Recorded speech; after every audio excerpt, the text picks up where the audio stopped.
Hello, welcome to help and support. So നിങ്ങൾ ഇതുവരെ channel subscribe ചെയ്തിട്ടില്ലെങ്കിൽ സബ്സ്ക്രൈബ് ചെയ്യുക, തുടർന്നുള്ള വീഡിയോയ്ക്കായി ബെല്ലൈക്കൺ എനേബിൾ ചെയ്യുക. അപ്പോൾ നമുക്ക് വീഡിയോയിലേക്ക് പോകാം. സോ നമ്മളിന്ന് നോക്കാൻ പോകുന്നത് NCERT ക്ലാസ് 7 ഇംഗ്ലീഷ് ഫസ്റ്റ് ചാപ്റ്ററായ 3 ക്വസ്റ്റ്യൻസ് ആണ്. അപ്പോൾ നമുക്ക് ചാപ്റ്ററിലേക്ക് പോകാം. നമ്മൾ ഈ കഥയിൽ എന്താ കാണാൻ പോകുന്നതെന്ന് വെച്ചാൽ, ഒരു രാജാവിന് 3 ചോദ്യങ്ങൾക്കുള്ള ഉത്തരം അന്വേഷിച്ച് ഒരു ഹെർമിറ്റിൻ്റെ അടുത്ത് ചെല്ലുകയാണ്.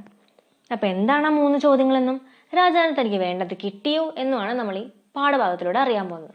അപ്പോൾ നമുക്ക് ചാപ്റ്ററിലേക്ക് പോകാം. The thought came to a certain king that he would never fail if he knew 3 things. These 3 things were: what is the right time to begin something, which people should he listen to, what is the most important thing for him to do. അപ്പോൾ ഒരു രാജാവിൻ്റെ മനസ്സിലേക്ക് പെട്ടെന്നൊരു ചിന്ത ഇങ്ങനെ വരികയാണ്, തനിക്ക് 3 കാര്യങ്ങൾ അറിയാമെങ്കിൽ താൻ ഒരിക്കലും തോക്കില്ല എന്ന്. അപ്പോൾ എന്തൊക്കെയാണ് 3 കാര്യങ്ങളെന്ന് നോക്കാം.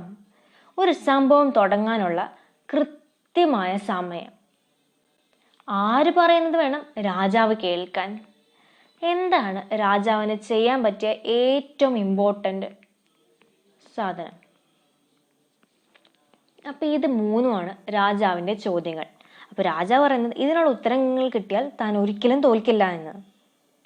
The king therefore sent messengers throughout his kingdom, promising a large sum of money to anyone who would answer these 3 questions. അപ്പോൾ രാജാവ് എന്ത് ചെയ്തു?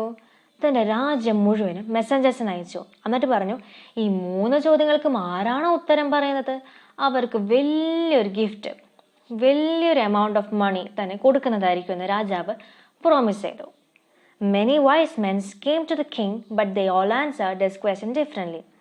അപ്പോൾ ഇത് കേട്ടപാടെ കേൾക്കാത്ത പാടെ കുറേ ആൾക്കാർ ഓടിക്കയറി വന്നു.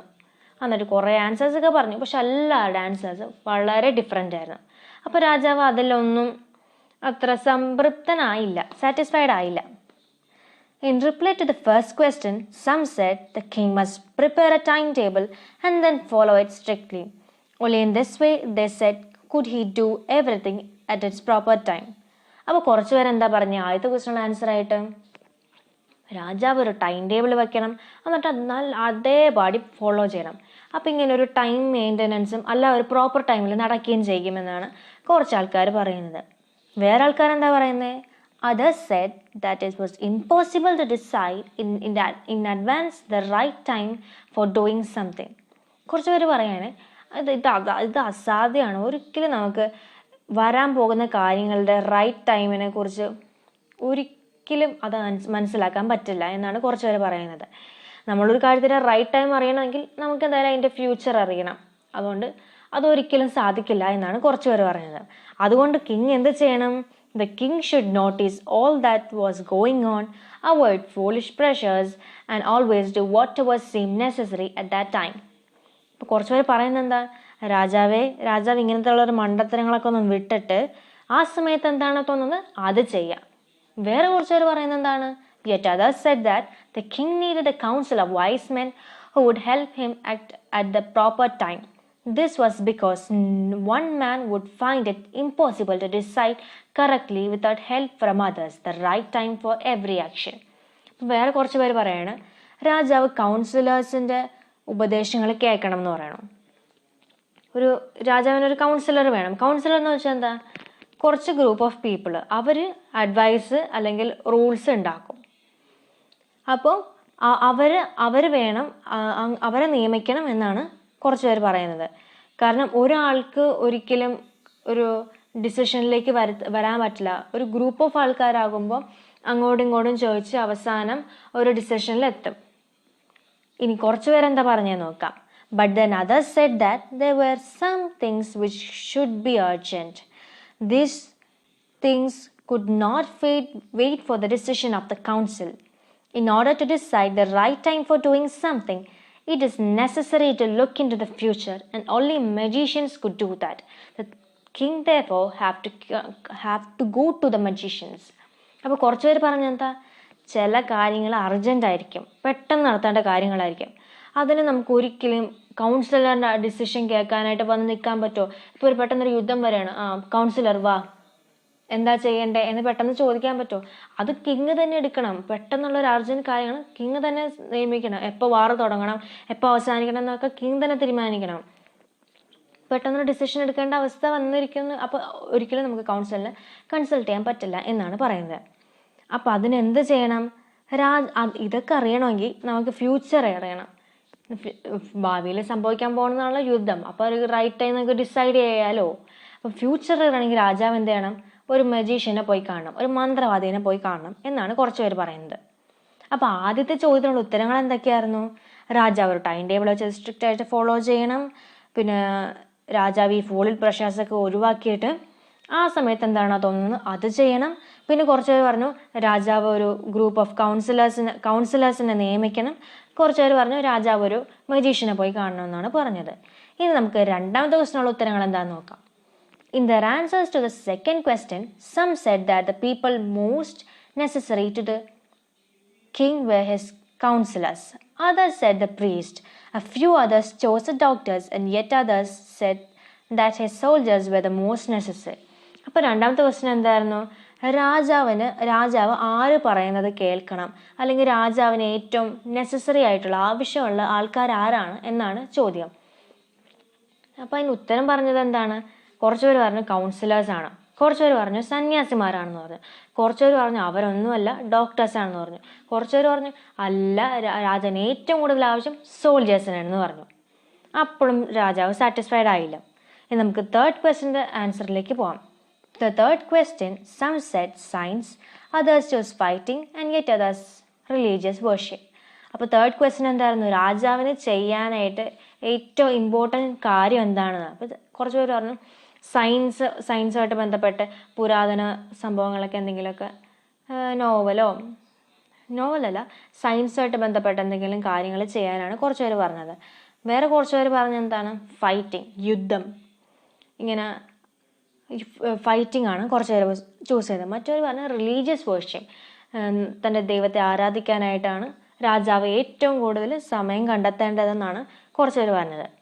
As the answers to these questions were so different, the king was not satisfied and gave no reward instead.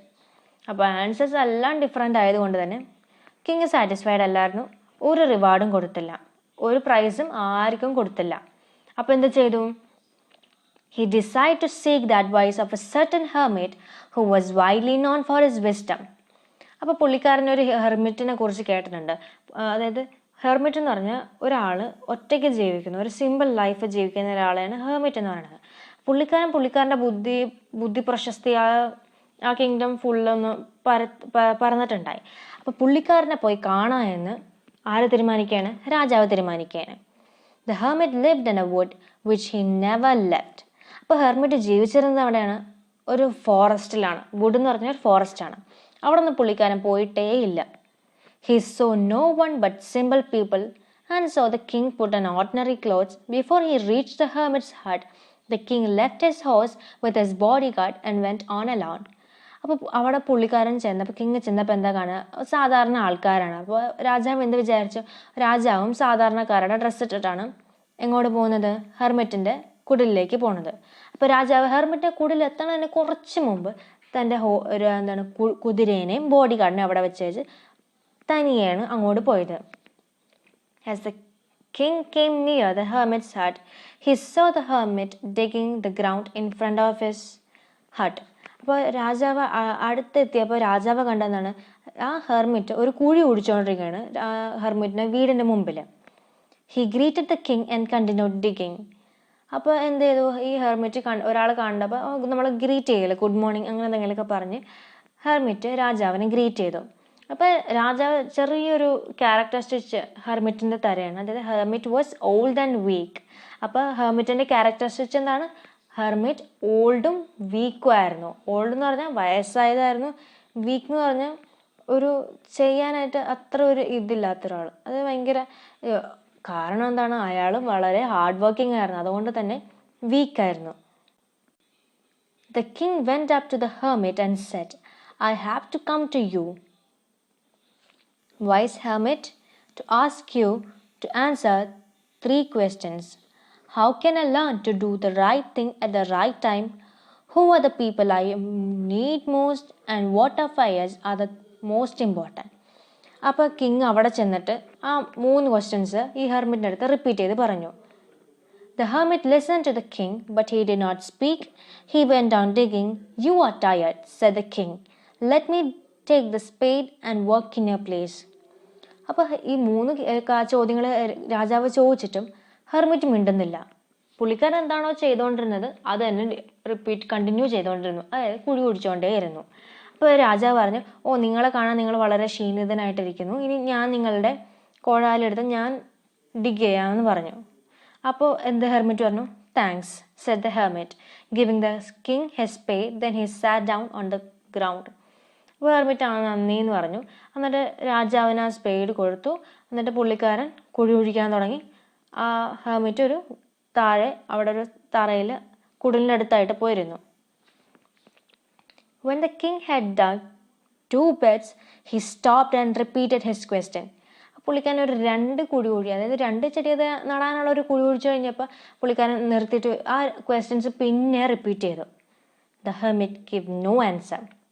പുള്ളിക്കാരൻ ഹെർമിറ്റ് മിണ്ടില്ല, ബട്ട് സ്റ്റുഡ് സ്റ്റപ്പ്.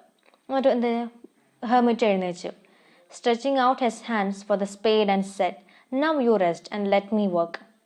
പുള്ളിക്കാരൻ ഒന്നും പറയാണ്ട് എഴുന്നേച്ചിട്ട് കൈ നീട്ടി. എന്തിനു വേണ്ടി? ആ സ്പേഡ് മേടിക്കാൻ വേണ്ടി. എന്നിട്ട് പറഞ്ഞു, "ഇനി നിങ്ങൾ വിശ്രമിക്കുക, ഞാൻ ഇനി ജോലി ചെയ്യാം." But the king did not give him the spade and continued to dig. പക്ഷെ കിങ് അത് കൊടുത്തില്ല. കിങ് കുഴി കുഴിക്കുന്നത് കണ്ടിന്യൂ ചെയ്തു. 1 hour passed, then another. The sun went down behind the trees, and at last the king stuck the spade into the ground and asked, "I came to you, wise man, for an answer to my question. If you can give me no answer, tell me so, and I will return home." അപ്പോൾ 1 മണിക്കൂർ കഴിഞ്ഞ്, പിന്നെ 1 മണിക്കൂർ കഴിഞ്ഞ്, അപ്പോൾ സൂര്യൻ അസ്തമിക്കാറായി. അപ്പോൾ last ഗതികെട്ട് രാജാവ് നിർത്തിയിട്ട് പറഞ്ഞു, "എൻ്റെ ബുദ്ധിമാനായ മനുഷ്യ, ഞാനൊരു കാര്യം ചോദിക്കട്ടെ. നിങ്ങൾക്ക് ഈ ക്വസ്റ്റിനുള്ള ആൻസർ അല്ലെങ്കിൽ അത് പറ, ഞാൻ പൊക്കോളാം, ഞാൻ എൻ്റെ വീട്ടിൽ പൊക്കോളാം എന്ന് പറഞ്ഞു. ഇത് പറഞ്ഞ് തീരണേന് മുമ്പ് ഒരു സംഭവം നടന്നു. "Here comes someone running," said the hermit. അപ്പോൾ ഹെർമിറ്റ് പറഞ്ഞു, "ദേ ആരോ ഓടിക്കൊണ്ട് നമ്മുടെ അടുത്തേക്ക് വരുന്നു" എന്ന്. സോ ഇതാണ് ഫസ്റ്റ് പാർട്ട്. സെക്കൻഡ് പാർട്ട് വരുന്നതായിരിക്കും. നിങ്ങൾ ഇതുവരെ എൻ്റെ ചാനൽ സബ്സ്ക്രൈബ് ചെയ്തിട്ടില്ലെങ്കിൽ സബ്സ്ക്രൈബ് ചെയ്യുക. തൊട്ടടുത്ത് കാണുന്ന ബെല്ലൈക്കൺ ഞെക്കി ഓൾ എന്ന ഓപ്ഷൻ എനേബിൾ ചെയ്യുക. അപ്പോൾ ഇനി വരുന്ന വീഡിയോസ് എല്ലാം നോട്ടിഫിക്കേഷനായിട്ട് നിങ്ങൾക്ക് ലഭിക്കുന്നതായിരിക്കും. So thanks for watching.